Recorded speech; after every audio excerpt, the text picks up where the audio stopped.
No problem. So thanks for coming in, Christine and Alman, and everybody who's online. Thank you. Yeah, anybody who's online, if you're on campus, viewing it online, I have Timbits in our classroom if you want to drop by. Yeah, just for the final class because it's the last class, and we'll go through the final exam in this class. And yeah, it's been a great class this semester, and yeah, great class, and amazing work you've done, and it's just been great teaching you all semester. I wanted to bring some Timbits just as a thanks because it was a great class. And so we're gonna go through the final exam. What we're gonna do in this class is I'll do a PowerPoint with the final exam, and I'll go through the questions of the PowerPoint. And then I created a Google Doc that we will go through. We will, so the Google Doc will add to, and the Google Doc is the final exam. So we're gonna do it kind of like as a group in this class. And then you can download the Google Doc and then add information that you think of to it and then submit it. So I want you to, you can use the information we generate today on it, but I want you to add to it with your own perspective. So I think it's good us doing it as a team because we can kind of, combine answers and throw stuff on the wall, but I want you to get like a 9, to get a really good mark on this, like a 9 out of 10 or a 10 out of 10 or 8 out of 10, you're gonna have to add a lot of your own information to what we combined today. So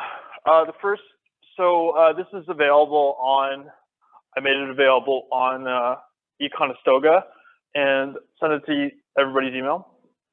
So the first question is, many customers who use mobile devices prefer to make purchases using a mobile app instead of their device's own web browsers.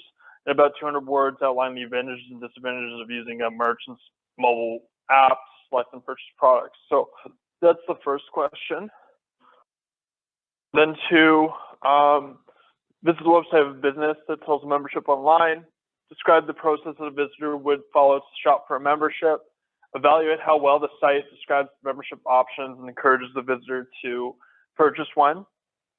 Does the site you selected make a convincing case for buying a membership? Provide at least 3 recommendations for improving the site you selected. Include the link to the website and the company name. For each question below, write 2 to 3 paragraphs, the name of the website and link. Describe the process the visitor would follow to shop for a membership. Evaluate how well the site describes membership options. Yeah. Any website. Yeah. And encourages the visitor to purchase one. Does the site you selected make it a convincing case for buying a membership? Why or not? Provide 3 recommendations for improving the site you selected. So then here, yeah. For question 2, for each question,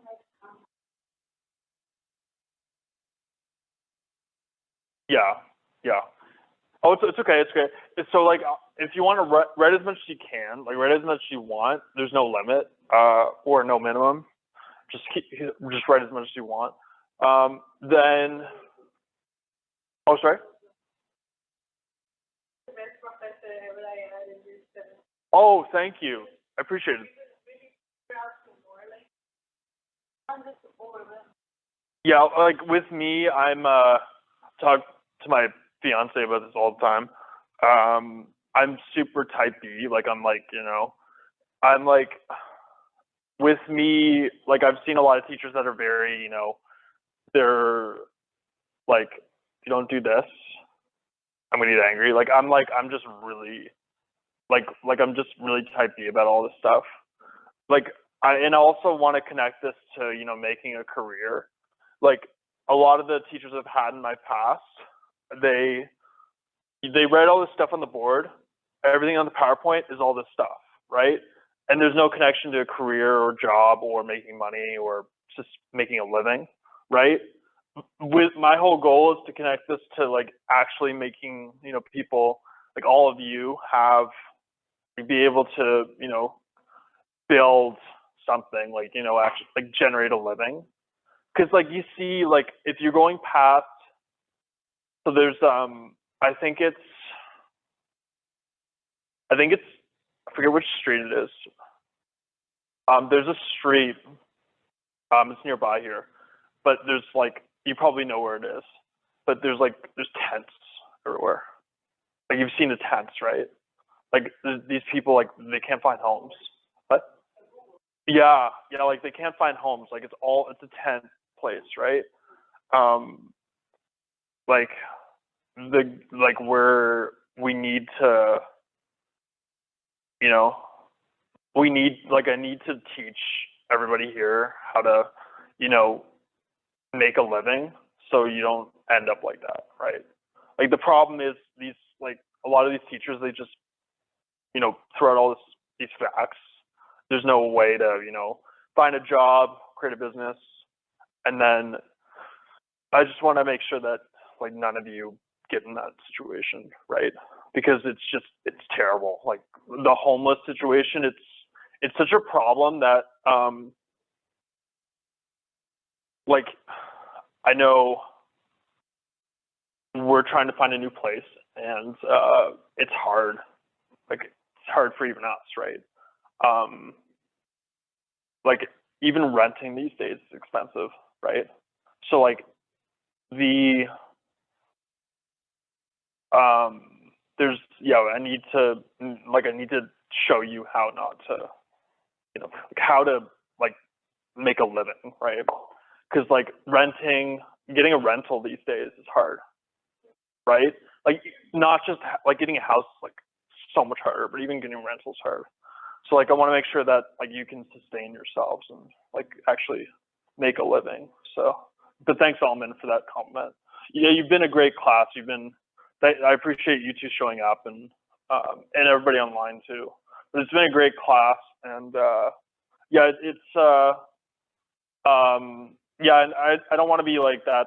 I want to be a good professor that, like, you know. You are. Thank you. Yeah, it's like I want to help students, you know. Like I want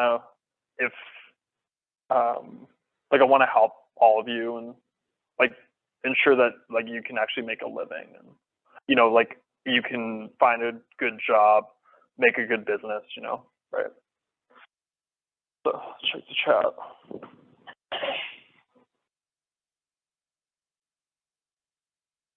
Oh, thanks, Tanush. Thank you. Appreciate it. Thanks for coming in. Thanks for coming in online, Tanush and Sapra. Oh, what's Sapra? Do you know Sapra? Yeah. Thank you for coming in. So, explain why an e-commerce site might not want to report being the target of cyber criminals. Describe what might happen if they report it. Then name 5 e-commerce website features that an online clothing retailer might use to help customers find products in the right styles, colors, or sizes for them. So those are the other questions.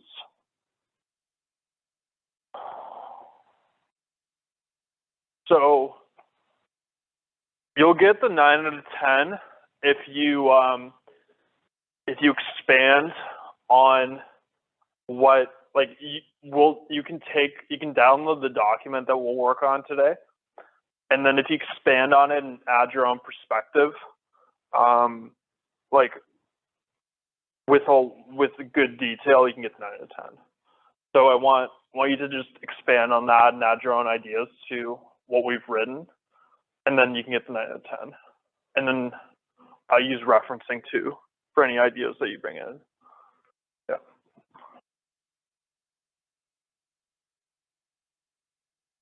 And then reflection is based on your past experiences, previous learning. And then you don't need to search the internet. It's just based on your own thoughts. So like just reflect, like it's just reflection.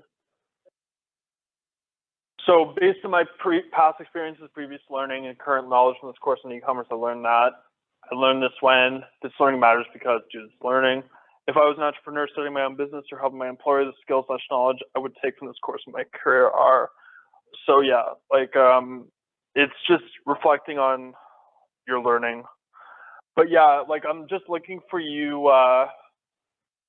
So answer these questions, like you download the Google Doc that we're working on and then expand upon what we are gonna write about. Yeah. So yeah. So so it's gonna be due. I'll make it due next Monday at 11:59 p.m. So you'll have about 7 days. So yeah. And then if you need any extension, let me know. Yeah, I'm just gonna bring the. But yeah, but I think I have to submit grades by August 22nd. So if you have an extension, you'll have to submit it shortly after the due date. So last class.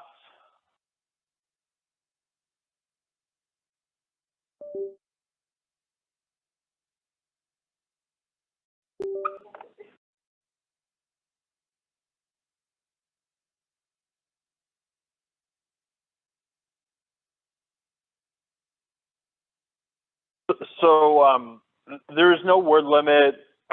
There was for the other teacher, but like you can write as much as you want. Like it doesn't matter. Yeah. Yeah, like I'm not strict on any of that kind of stuff. So we wrote, so from the last class is what we wrote. We're gonna just add to it. I'll put this in the chat. So I sent this document to everybody through the email, but feel free to add as much as you want to it on this, and then download it here, DocX or any of the other ones, and then add to it individually before you submit it. So download it and then add your input, your perspective, your viewpoints, and then submit it. So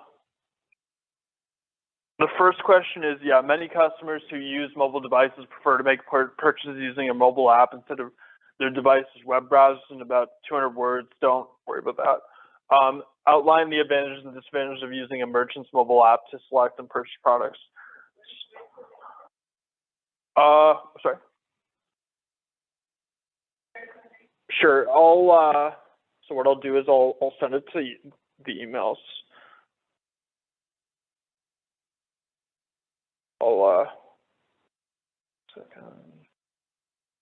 send it to everybody again. So.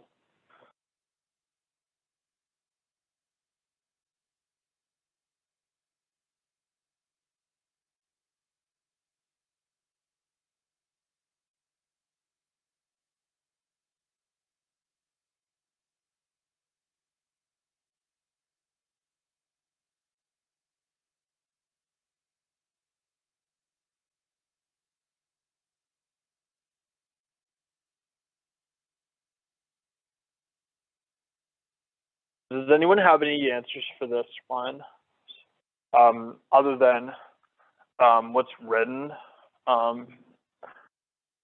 So what we got from the last class is it's convenient because the customer doesn't have to search for the website. It's easier to find on the phone. Information is more condensed. It's mobile friendly. There's no issues with the website being loaded. Smoother process. Apps will work better on phones and websites. Connect with others through your community. Switching preferences to find a cheaper price. Apps provide verification. You can figure out who's human or not because robots don't have a phone. So then disadvantages, sometimes apps crash.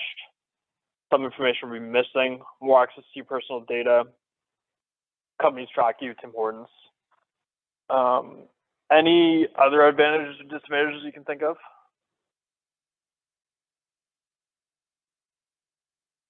Alman, Christina, anybody else? Sure.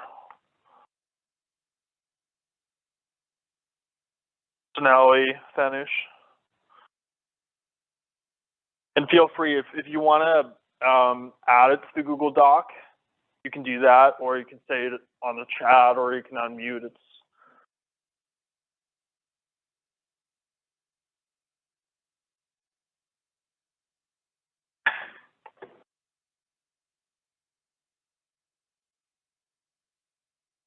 exactly.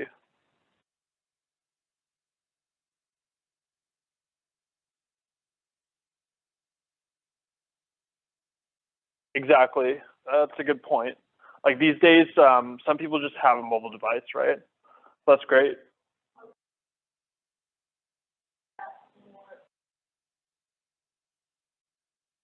Yeah.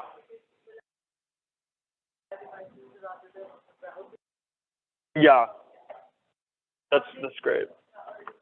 Oh, great. Excellent. That's great. Yeah. Feel free. Like write anything on here. Yeah. That's great. Any disadvantages you can think of other than what's listed, or if you want to expand on what's listed?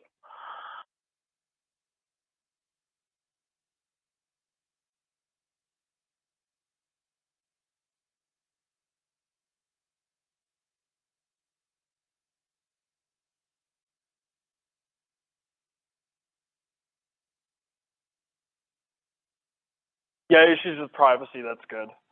Yeah. A lot of these companies, they can sell your information. They sell, what they usually do is they sell it to advertisers.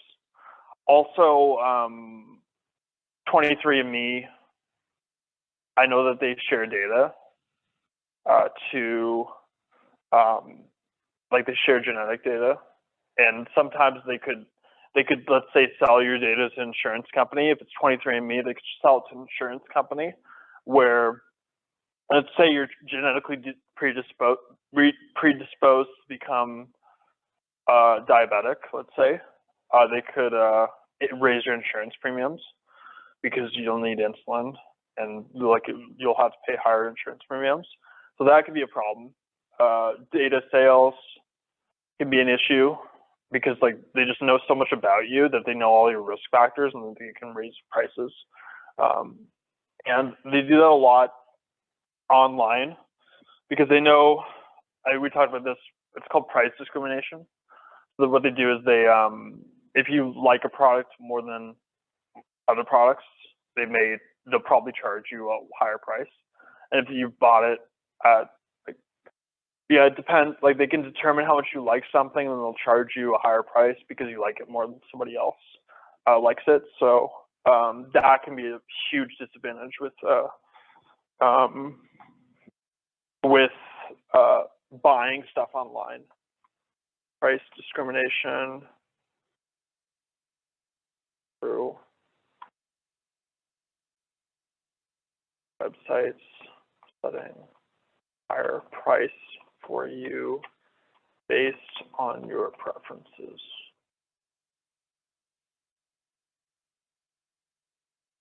Then visit the website of a business that sells a membership online. Describe the process that a visitor would follow to shop for a membership.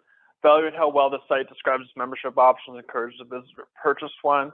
Does the site you selected make a convincing case for buying a membership? Provide at least 3 recommendations for improving the site you selected.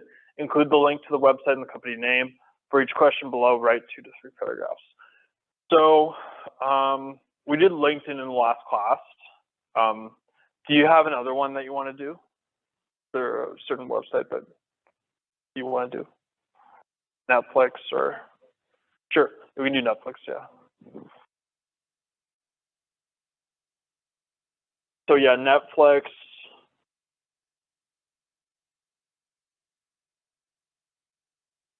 And then what do you have to do to shop for a membership in Netflix?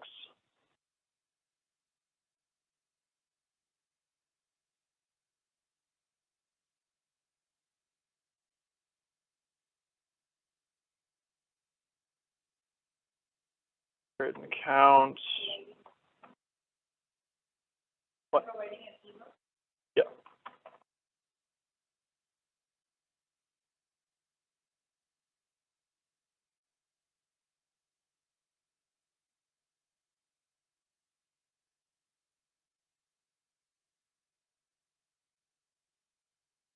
Excellent.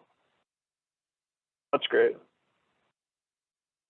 And then evaluate how well this site describes its membership options and encourage the visitor to purchase one.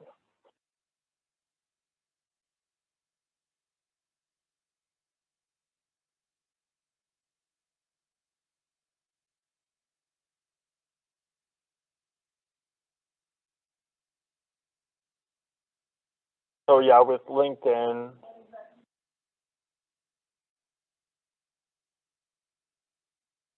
like does with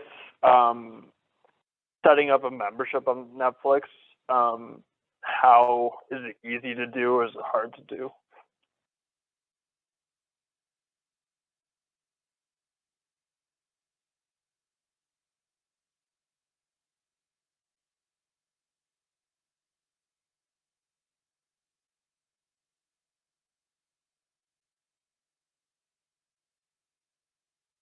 Yeah.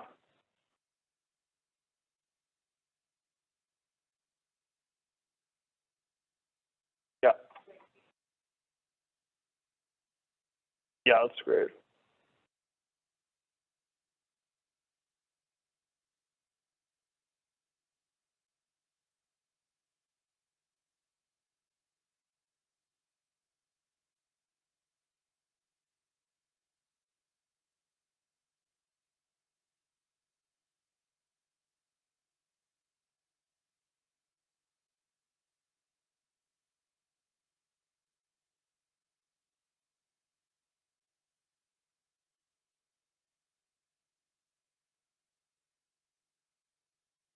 Okay.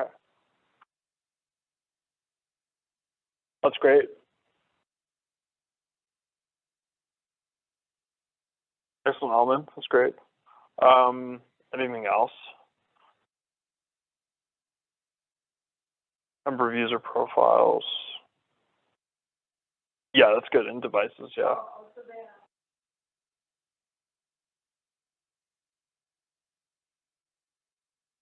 Yeah, they have, yeah, exactly. They have different like genres, like international, like exactly, such as international comedy, yeah, dramas, action.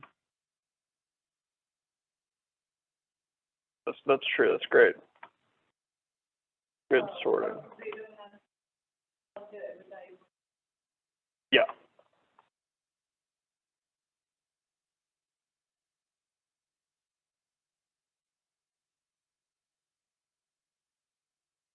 Yeah, Prime has a lot of ads. Yeah.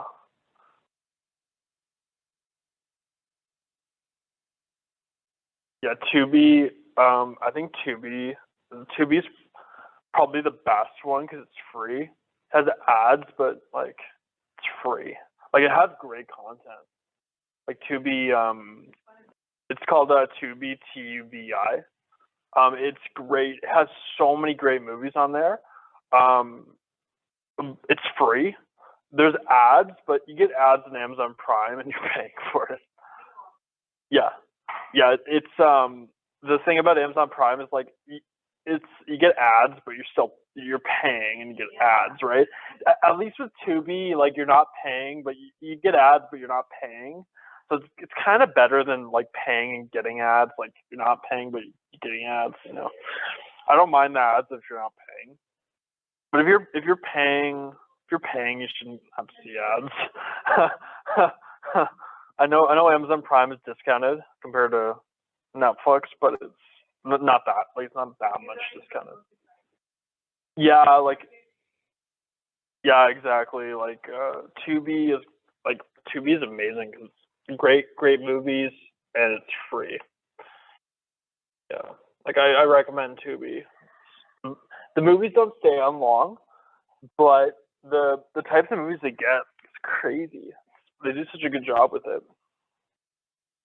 Yeah, Tubi. Yeah, Tubi. It's a good yeah, there's a lot of good movies on there.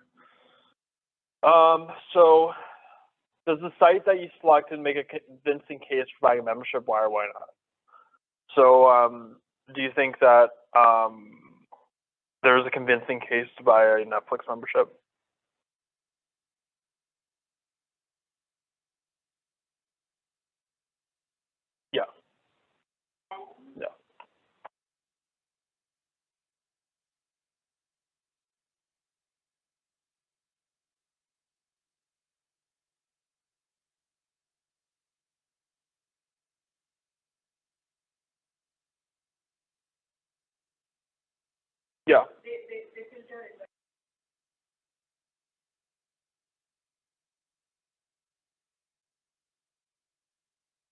Yeah.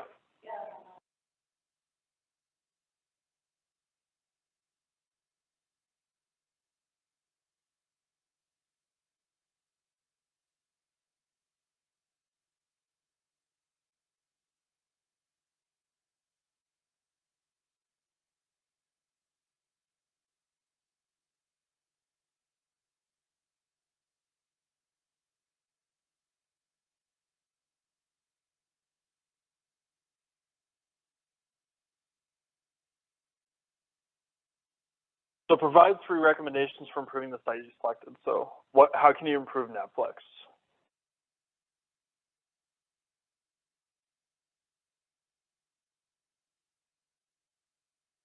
Yeah. Yeah.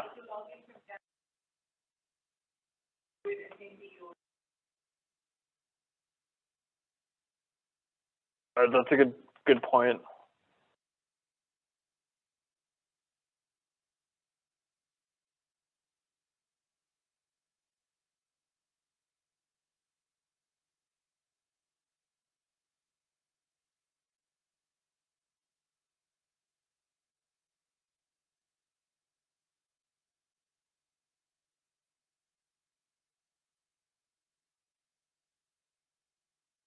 Yeah, like they raised Netflix expensive. Yeah, like it's like $10.99 for one screen. And then the other plans are like when you want to add screens, it goes up.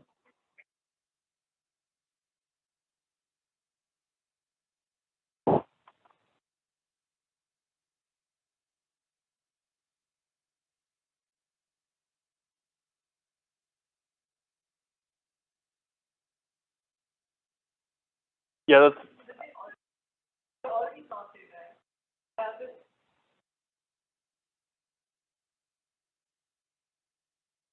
that's true. They have the genres. I think what's being said is I think because the search bar, it's only a keyword search. There's no like I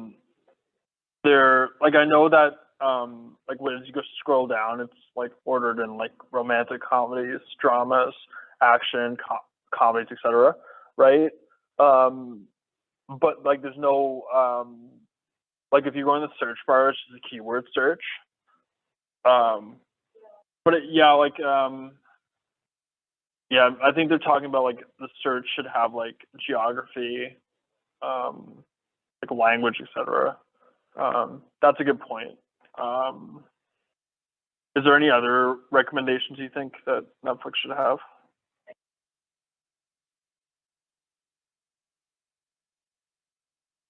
Yeah, yeah. I think with Netflix, my one of my recommendations about it is they should stop financing content that they should stop like spending so much money on things that are forgettable. Like I love Ryan Reynolds' movies. Like I think he's a great comedy star, but he made this movie called The Adam Project, which was one of the most forgettable movies I've ever seen, and they spent $100 million on it. Like I watched it with like my fiance, and it was so forgettable. Like it like with they should be financed, like if they're gonna spend $100 million or something. Yeah, like stuff like that, because that type of thing, it's not gonna be forgotten, right? The Adam Project, I think they probably lost a lot of money on it because it was so forgettable. It was like they pieced it together in a few weeks. Like it's like they wrote the script in a few weeks, and it was just like, yeah, like it was a movie that it had all these special effects, but it was like they were trying to make it's like they just wanted to put it together so quickly. It's not that it was a bad movie; it was just so forgettable. Yeah, but like that's my problem with them. They spend too much money on stuff that's just yeah, yeah. They spend too much money. Like they spent $100 million on that movie, and like they need to spend money on content that yeah, exactly. That's the problem. And they're doing that now. But before the up until recently, they were spending money on stuff that shouldn't be spent on. Like they probably could have made that movie with $30 million, like just with less special effects. Because yeah, it's I think they just spend way too much money on content. Yeah, like just like kind of so like make cheaper content. So yeah, like you can make good content with less of a budget. Yeah. So then explain why an e-commerce site might not want to report being the target of cyber criminals. Describe what might happen if they report it.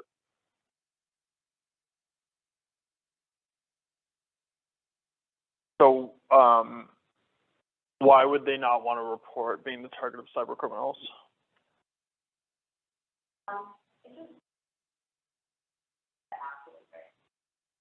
Yeah, exactly. So people doubt that they're safe on the internet, and that's bad. They don't know how safe they are on the apps on the internet. They could lose users if they report it. They may not want to report it because users may not come back because they're afraid of identity theft. So that's a good point. It's bad marketing. People will leave the website. Any other points for that?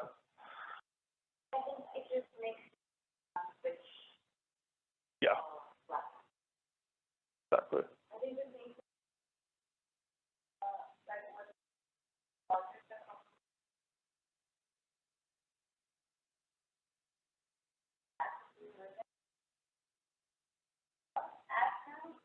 Yeah.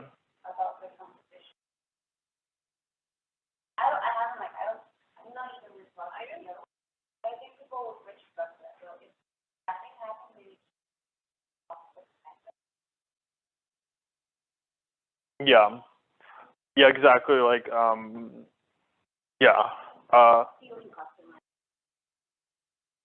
Yeah.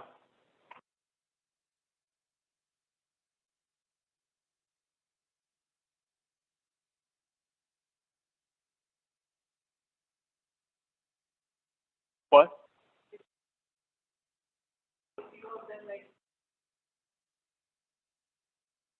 I'm not sure. It may not. Like, it may.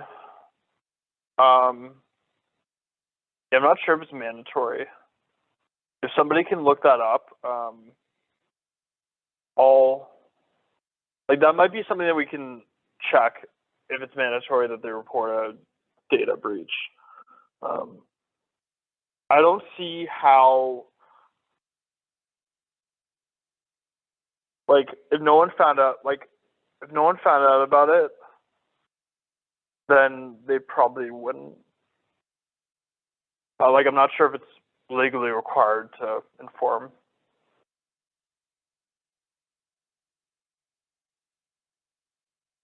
I think people would find out about it if they were starting to get hacked, right? It's like, oh, I'm getting hacked. Where's the source, right? Like,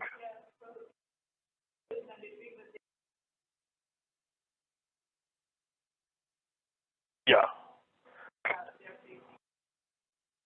yeah. But I think, yeah, it probably isn't mandatory. But I think these days, because of the internet, that they would figure out that, eventually, like, let's say all these customers of Rogers were getting hacked, probably a Rogers data breach, right? Like they probably would correlate that. Like I bet not all cases, but eventually, like it's like, oh wow, all these customers of Rogers are getting hacked, not these customers of Bell. So like I bet Rogers is having a data breach. So I think some journalists would figure it out. So I think that's probably what happens. But I bet in a lot of cases, like they don't figure it out, right? They don't figure out. They can't correlate where it started, right? So I think it just depends on journalism, and yeah. That's thanks, Solomon. That was great. Then name 5 e-commerce website features that an online clothing retailer might use to help customers find products in the right styles, colors, or sizes for them. So we had all these ones listed from the last class. Which other ones can you think of?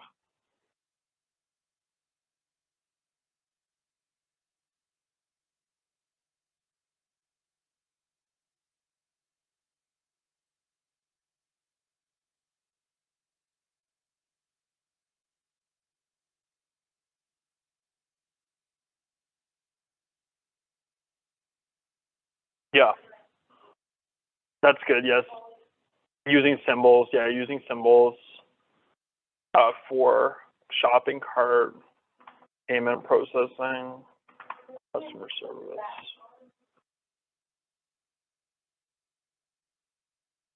Yeah, so that's good. Yeah, using the symbols is helpful. Yeah, that's great. Can you think of anything else other than what was?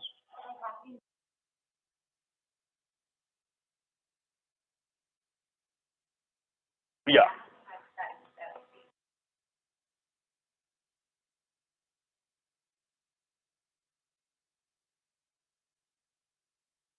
yeah, that's true. That's great. Yeah, that's true. That's true. That's good. Yeah, yeah. Comparing prices, that's good. Yeah.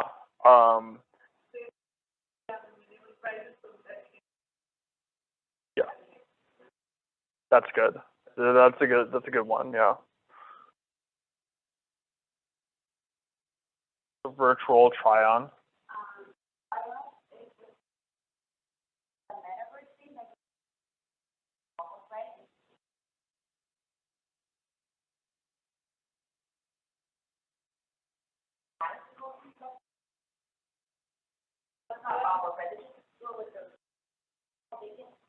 Actually have the right, I don't know, right, phone, I guess, you know, sizes,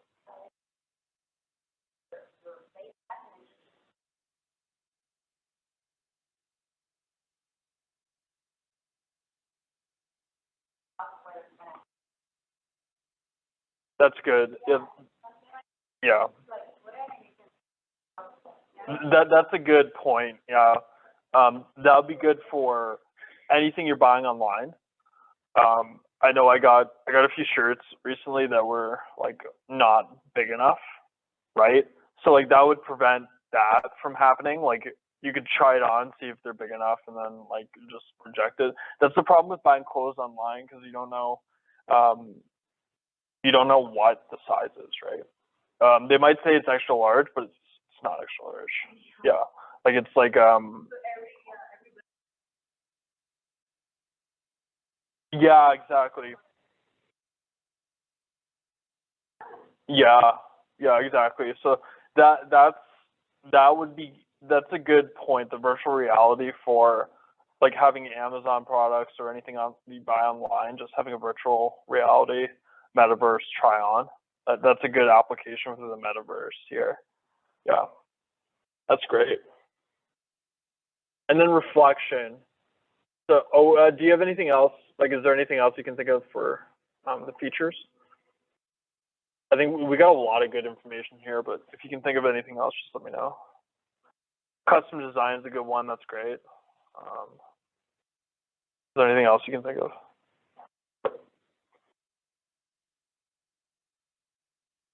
A, oh, like a negotiation, or yeah, that's probably good. Like you could have an auction option. That'd be good. Like bargaining slash auction option. Yeah, that would be good. Yeah, maybe. Yeah, that would be that would be good for maybe for like products that are more expensive. Like if you're gonna buy a car or something. Yeah, that'd be great. Yeah, bargaining auction option. Yeah. Yeah, that's a good point. Yeah, it's great. There should be an option for from this page.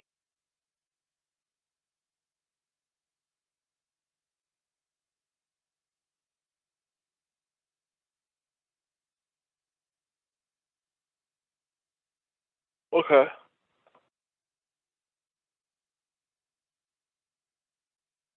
Okay, that's great.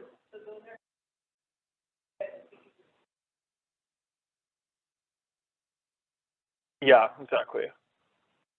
That's great. Anything else? Any other ideas?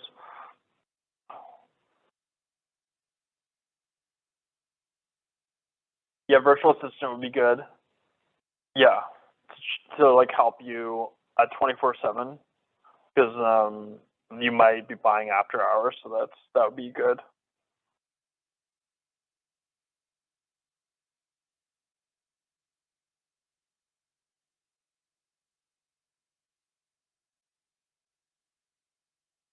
Yeah, I think we'll just go straight to this, but great ideas for that one.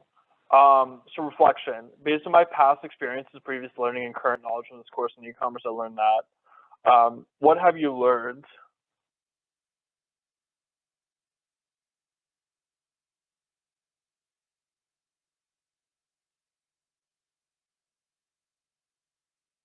Yep, that's good.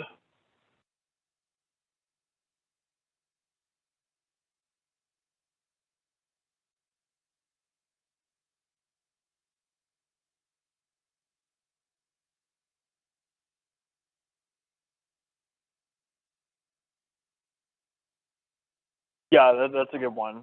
How to protect privacy.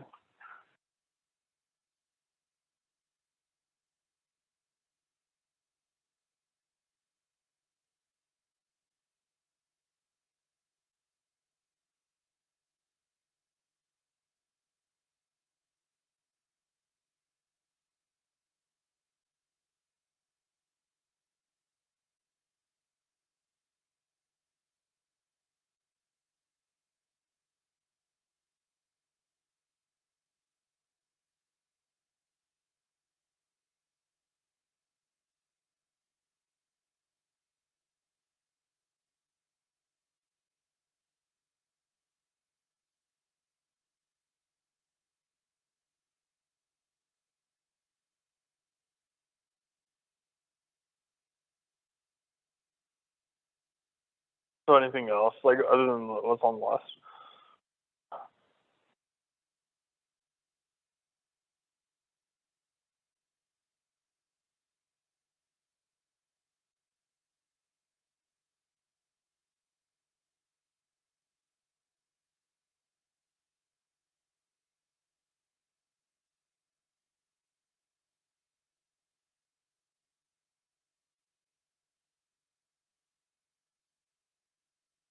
Yeah, that's good. Yeah, how to behave online like a responsible citizen. Yeah, that's good. That's important. Yeah.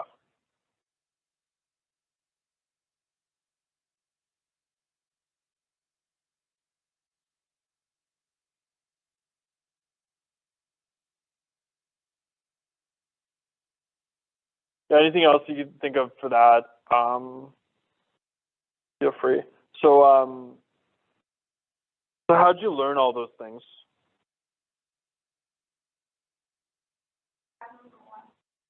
Sure. I like it. Yeah, like that's great. Networking, yeah, that's good.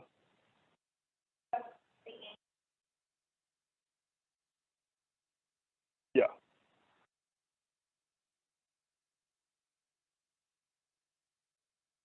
Mhm.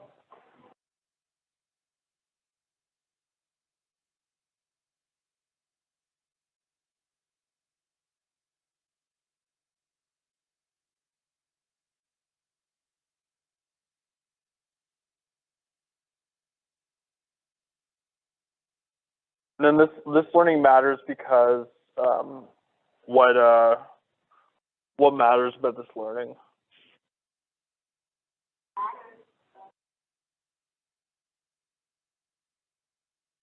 And when you're working on this at home, add as much as you want to this, like on your own perspective, like fill it out as much as, like the more the better. Like just do as much, like write as much as you can, because like it's showing you how you can apply this to your life, right? What did you say about e-commerce here?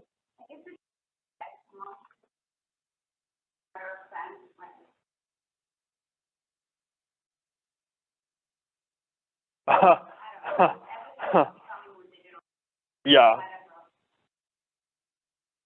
Yeah, like Walmart, like for example, yeah, Walmart has created an e-commerce store that works effectively after just being a physical store for decades. So like they've created an effective e-commerce store. So they knew how important, like they started to understand how important e-commerce was. For a long time, they didn't really understand it. Now they have a good e-commerce store, but it took them a while. So even them, like they're the king of like, you know, having a physical store. And now they're like, oh yeah, we're gonna do this, you know, we're gonna make an e-commerce store. Yeah, also I would say that like having many income streams is so important because the cost of living is so high. So like, you know, investing, starting your own business.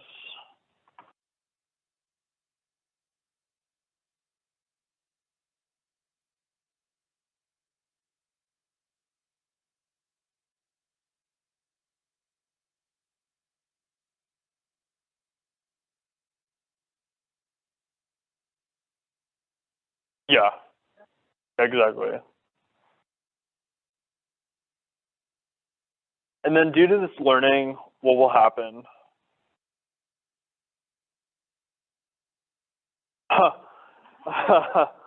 Oh, you can, like, just keep, yeah, exactly. Like I was telling the last class that, you just have to keep working at it. You just, like, you're probably gonna fail a lot, but you just gotta not give up, and then you will succeed. Like, you will have, like, this, let's say your store you make doesn't work. You just have to keep making, like, try another store. Like, if you do one in Square, it doesn't work, try it on Shopify. If it doesn't work on Shopify, try it on Etsy. If it doesn't work on Amazon, try it. If it doesn't work on Etsy, try it on Amazon. If it doesn't work on Amazon, try eBay. If it doesn't work on eBay, try another one. Like, keep jumping. Like, if it doesn't work